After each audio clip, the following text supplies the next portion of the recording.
Oui, alors tout d'abord, on doit bien sûr définir l'épargne. Qu'est-ce que l'épargne? L'épargne, c'est la partie du revenu non consommé immédiatement et qui peut être consommé ultérieurement. Donc, pour calculer l'épargne, qu'est-ce qu'on fait? On a dit que c'est une partie du revenu. Donc, l'épargne égale à quoi? C'est une partie du revenu. Une partie, ça veut dire qu'il y a d'autre partie qui est la consommation. Donc, l'épargne, c'est quoi? C'est le revenu moins la consommation. Le revenu, c'est quoi? On a déjà expliqué le revenu. C'est la rémunération des facteurs de production. La consommation, c'est l'acte d'utiliser un bien ou un service pour satisfaire nos besoins. Alors, comment se forme l'épargne? Donc, la formation de l'épargne, c'est quoi? C'est chez, par exemple, chez les ménages, la formation de l'épargne. Alors, chez les ménages, c'est quoi l'épargne? C'est la partie, on a dit, non consommée du revenu. Donc, c'est le reste du revenu. Partie non consommée.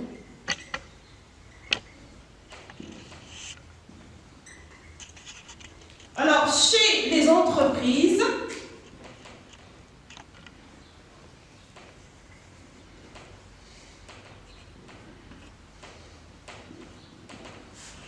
c'est la partie du bénéfice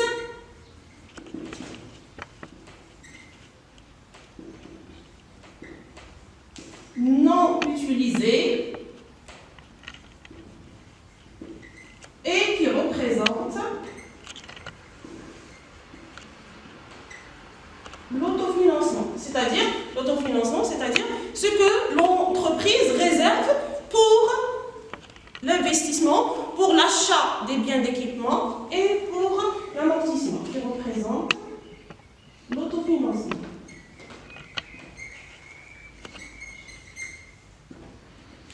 Alors, pour l'État, c'est quoi l'épargne? Pour l'État, c'est la différence positive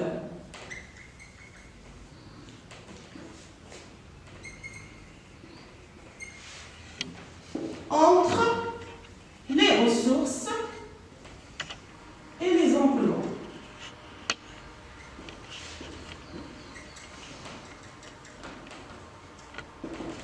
Alors bien sûr, on a dit, pour chaque agent économique, c'est quoi? Qu'est-ce que représente l'épargne pour lui?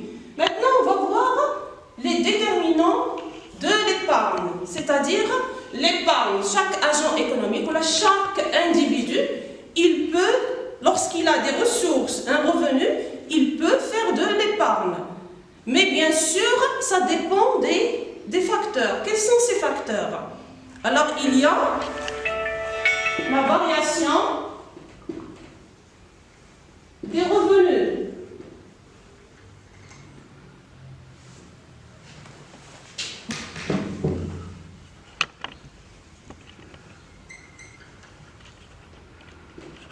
C'est-à-dire, lorsque le revenu est élevé, bien sûr, l'épargne, elle aussi, elle est élevée, c'est-à-dire qu'on peut épargner. Mais lorsque le revenu il est faible, c'est difficile d'épargner. Il y a aussi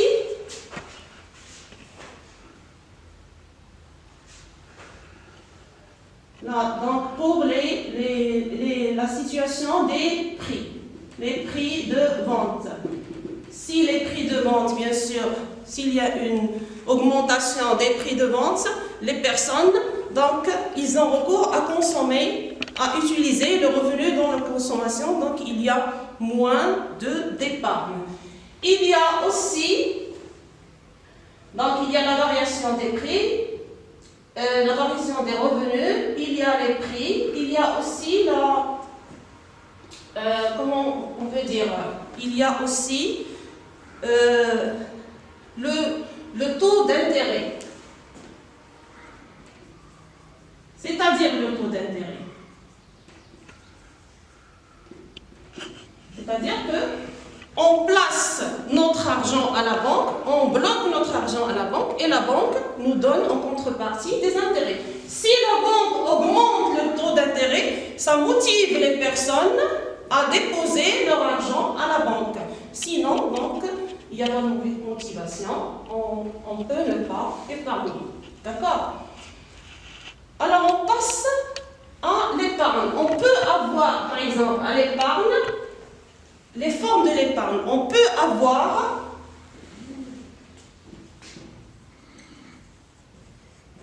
l'épargne, on peut épargner, par exemple, de notre plein gré, volontairement. J'ai un revenu, je consomme une partie et je préserve une autre pour la consommer ultérieurement. Ici, on l'appelle épargne volontaire. C'est de l'épargne faite par un individu volontairement, de son plein gré. Mais par contre, il y a l'épargne forcée. Quand est-ce qu'on fait l'épargne forcée? C'est lorsque l'État nous fait des prélèvements. On a vu les prélèvements dans la répartition secondaire. Il y a les prélèvements fiscaux et les prélèvements parafiscaux. Fiscaux, ce sont les impôts, et parafiscaux, ce sont les cotisations sociales. Alors, les cotisations sociales, lorsque l'État nous fait des prélèvements, c'est-à-dire les prélèvements fiscaux, parafiscaux, l'individu, en contrepartie, bien sûr, il bénéficie de quoi? Des services publics, services, c'est-à-dire au niveau de la sécurité sociale, des services sur nos marchands, c'est-à-dire au niveau des établissements publics et de la santé publique. D'accord? Et il y a aussi l'épargne publique et l'épargne privée. Donc l'épargne privée, c'est l'épargne faite par les individus, les ménages, et par l'entreprise. Lorsqu'on parle d'épargne publique, c'est au niveau de l'État, c'est-à-dire l'épargne faite par l'État. Maintenant, on va se poser la question, Diane, pourquoi on épargne? Pourquoi on épargne? Ça nous donne les motifs et les raisons. Alors, pourquoi épargner? Donc, pourquoi épargner? C'est raison, motif et ce qu'on appelle mobile de l'épargne.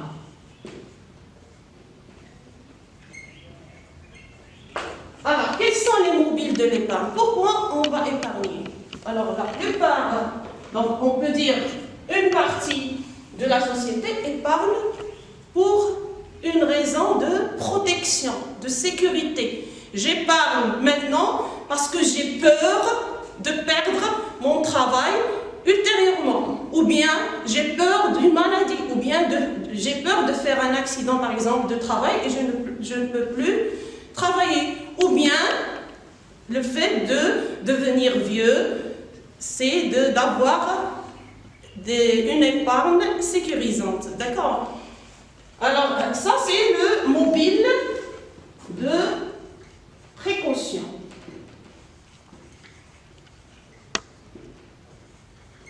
Mobile de précaution, c'est lorsque on veut se sentir sécurisé, on a peur de perte d'emploi, de maladie ou bien de vieillesse.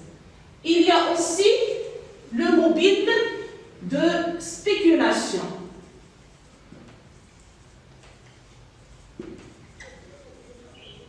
quoi la spéculation?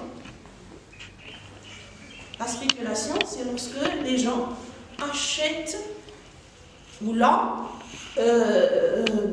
achètent des biens de valeur pour attendre lorsque leur prix augmente pour bénéficier de leur vente.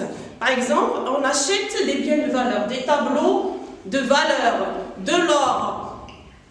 Par exemple, des terrains, on achète des terrains, on achète des maisons et on les garde lorsque leur prix augmente. On a des actions dans des entreprises, lorsque le prix augmente, on les vend et bien sûr on bénéficie de cette valeur, de cette vente aussi. Donc le mobile de précaution, c'est quoi? C'est le fait de se sentir sécurisé. On fait de l'épargne pour se sécuriser contre la maladie, la vieillesse, les pertes d'emploi. Le mobile de spéculation, pourquoi on épargne? Parce que les gens épargnent pour acheter, par exemple, des biens de valeur, comme on a dit, les actions, l'or, les terrains, les maisons, c'est-à-dire les biens qui ont de valeur, pour les vendre après, pour bénéficier de leur vente. Donc ça, c'était pourquoi épargner. Oui, alors donc, on passe des mobiles vers les affectations. Qu'est-ce qu'on fait avec l'épargne? Donc, affectation et utilisation de l'épargne.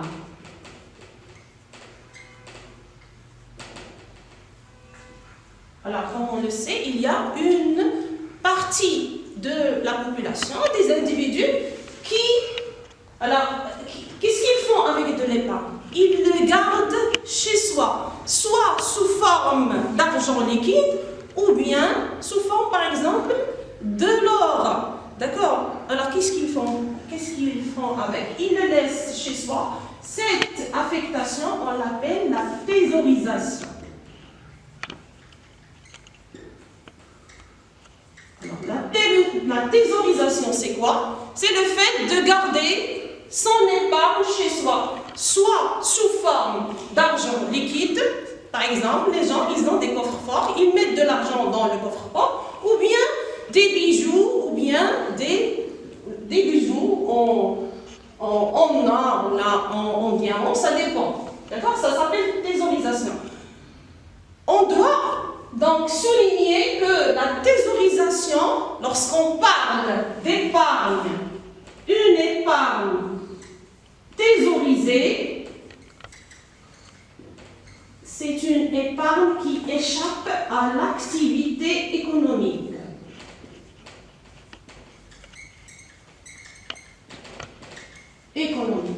Elle n'entre pas dans le circuit. On a déjà vu le circuit économique. Les agents économiques, il y a ménage. Alors, excusez-moi. On a dit que l'épargne thésaurisée, c'est-à-dire l'épargne qu'on garde chez nous. On ne met ni à la banque, ni dans les investissements, ni rien du tout. Donc, le circuit économique, ménage, État, société non financière et société financière. Alors, on a dit que c'est le circuit économique, d'où les flux.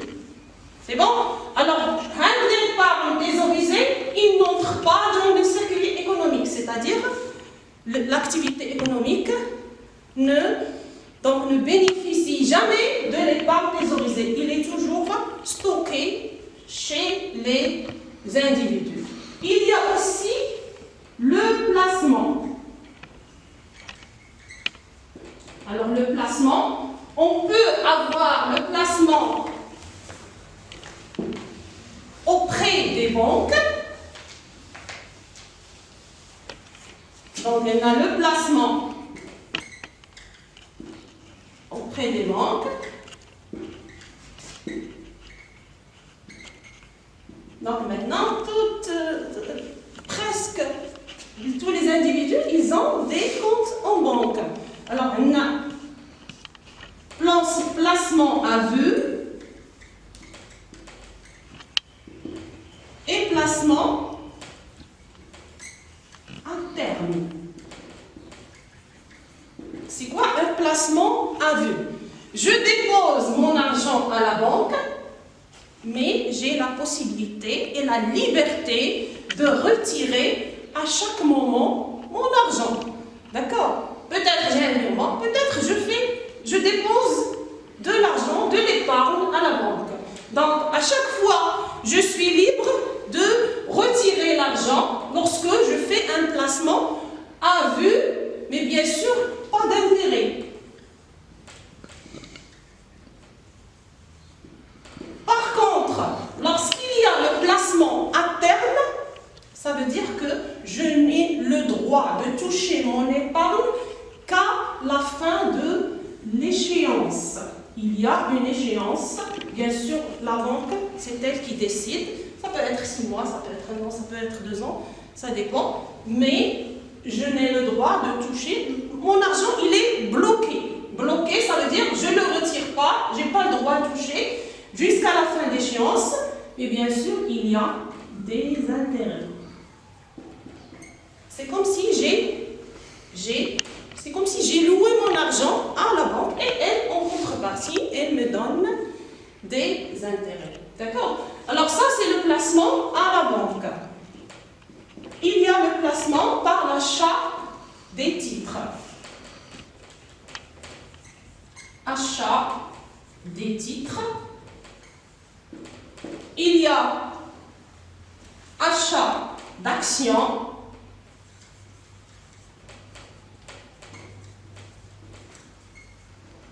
Alors, les actions, c'est un titre de propriété, par exemple, dans une entreprise. Ça veut dire que j'ai le droit de bénéficier du bénéfice de l'entreprise. Le revenu qui me vient de l'entreprise par l'achat d'actions, on l'appelle dividende.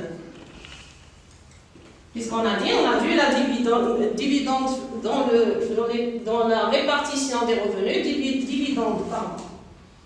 Dividende, c'est quoi? C'est la partie du bénéfice distribué aux apporteurs de capitaux.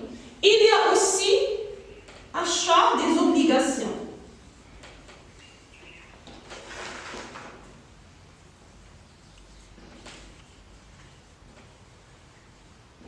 L'achat des obligations, une obligation c'est quoi? C'est un titre de dette, c'est une dette, j'achète une obligation et lorsque j'ai le terme, l'échéance venue,